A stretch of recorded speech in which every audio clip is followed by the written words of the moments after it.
Hello, and I'm Bill Goodnight. It's a bright sunny day here in Colorado Springs, and it's June 2016, just so you'll know when this was videoed. And for the next 15 minutes, I'm going to be talking about digital currency, or more specifically, cryptocurrency. Is it a fad, or is it the future? Is it a Ponzi scheme, or is it the paradigm shift in the world's economy? And I think the first thing you have to understand is what is currency. And currency, very simply, is just the way that you store your equities so that you can use them in the future. You think about it, you can work for, in our country, for Federal Reserve notes that you can spend on gasoline or food or whatever in the future. In the beginning, there was no currency. The farmer Jones would be growing wheat, and dairy farmer Bill would have a cow and trade a bucket of milk for a measure of grain, and they'd both be able to make bread, which system worked okay until dairy farmer Bill's wife wanted some shoes, and he had to drive his cow all over town to all the different cobblers till she found the shoes she wanted.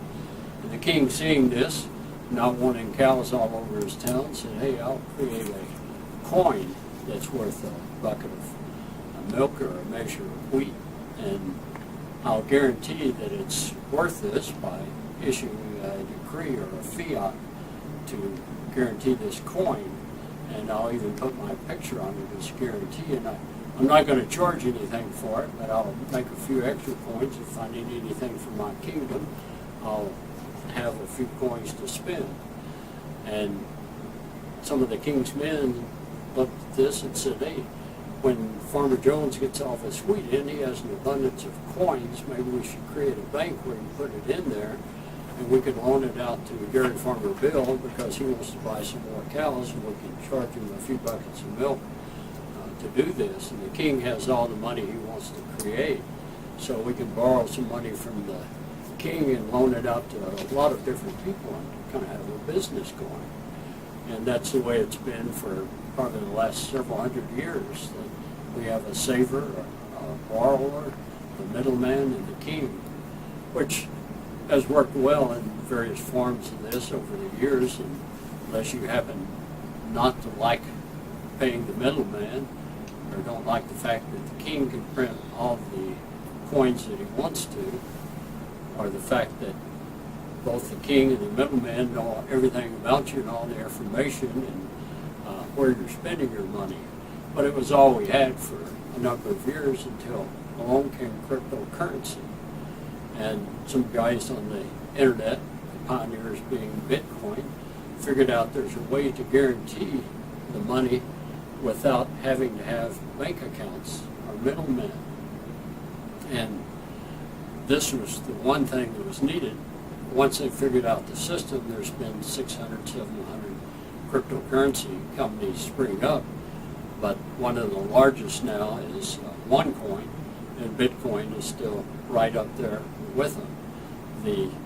How it works and exactly what cryptocurrency is, it's defined as a blockchain ledger system that exists in real time on the World Wide Web.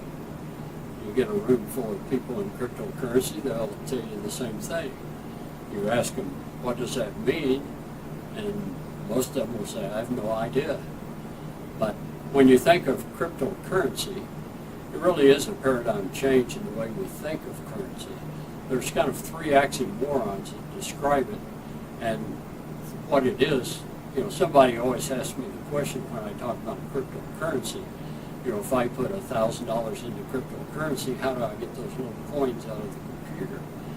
Well, they aren't really coins, they're digital files with somebody's name attached to it. The interesting thing, the three paradigms are that one, it physically exists nowhere, but yet it can be accessed anywhere. So it exists everywhere and nowhere both at the same time. It's extremely complex, yet very simple. It reminds me of my little pocket watch that I got on eBay for $12. You push a button, it tells you what time it is. If you want to know how it works, It's a relational database that triggers a voice file every time you push the button. But if you're not interested in all of that, all you have to do is push the button and listen to what time it is. Simple, but it's very complex. Same thing with cryptocurrency. And the third oxymoron, it's monitored by everyone, and yet monitored by no one. It's a block of transactions or block of files that once they're set up and the algorithms are written and the switch is flipped, nobody has to monitor it. It can't be changed. There can be no more coins created than what there are now. The best way to imagine it is a huge file cabinet, and in the case of OneCoin, 23 billion file folders. Soon to be, I think, 120 billion or so forth. But all these file folders in the file, once they're activated by somebody buying them, they're brought forward and marked as activated, and somebody's name is in there. And this is where the paradigm shift in thinking about currency occurs, because up till now, if somebody handed you a $100 bill, you would put it in the bank or put it in your pocket. You would have physical possession of that money. Now all the money stays in the file cabinet, but your name is attached to some of those files or some of those coins. If you want to know how much money you have in the file cabinet, you simply log into the system and say, tell me how many coins I have in the system. It goes to the first file and it says, whose name's in this file? And it says, we can't tell you that, but who are you and what is your password? And so you put that into the system and it says, no, this is not your file folder, not your coin. It goes to the next and next and next, and it finds one and it says, yeah, this is yours. And it augments your counter. And you go through the system, and you don't have to go through all 23 billion. It's a very sophisticated search system. But it says you have 100 coins in the system. They're today, looking at the algorithm, it says these coins are worth $10. You know you have $1,000 in the system. You want to go buy a pizza, you know Luigi's, over here, Luigi's Pizza is into the cryptocurrency also. And you say, Luigi, I want to buy a pizza, that $9.80 pizza. And he's, I don't have any much cash today, can I use my cryptocurrency? Luigi says, well, my register's not set up for cryptocurrency, but I tell you what I can do. Knowing that they're worth $10 a piece today, I have a $50 gift certificate. Transfer 5 coins to me, and I'll give you the gift certificate. You log into the system, tell it to transfer 5 coins from you to Luigi. It pulls your name off of the coin, puts Luigi's name on, sends Luigi an email saying you now have 5 coins from Bill, and he gives you the gift certificate. You eat the pizza. Now take a look at what happened in the file cabinet. The number of coins in the file cabinet never changed, but your name came off of 5 of them. They're thrown away. Luigi's name was put on it. There's no longer a record of you ever having those 5 coins. When you do a search, it says you have 95 coins in the system, and Luigi has 5 extra. And nobody knows what you did with those 5 coins. That's how the system works. A lot of people say it sounds like a Ponzi scheme because they look at the network marketing side and they say, you know, the value of the coins are increasing because of the money being put into the system. Well, a Ponzi program, if you knew, I think it was Mr. Ponzi back in 1920, was one of the first hedge fund people. His hedge fund wasn't making the amount of money he thought it should. He, for instance, said it's now making 20%. Tell all of your friends they put money into it. He would pay them the 20% with the new money that was coming in. Well, that's not what's happening with cryptocurrency. If no money came into the system, no new money came into the system, we still have a currency.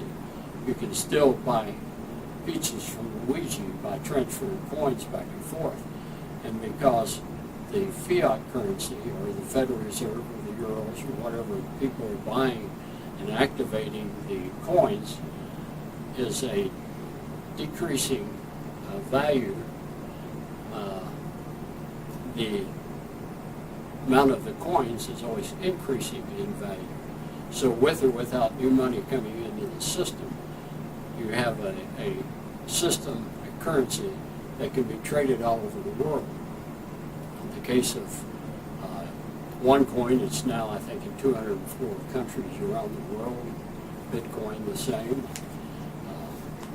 So it's in no way is it a Ponzi scheme, because it exists and the value keeps growing because of the fiat currencies decreasing in value. You might ask the question, is the Federal Reserve note a Ponzi scheme? But you study the facts and you decide that for yourself. But that's cryptocurrency in a very simple, concise, I hope, way to understand it. And I thank you for attending. We'll see you at a later date. Thanks again. Still got 4 minutes left.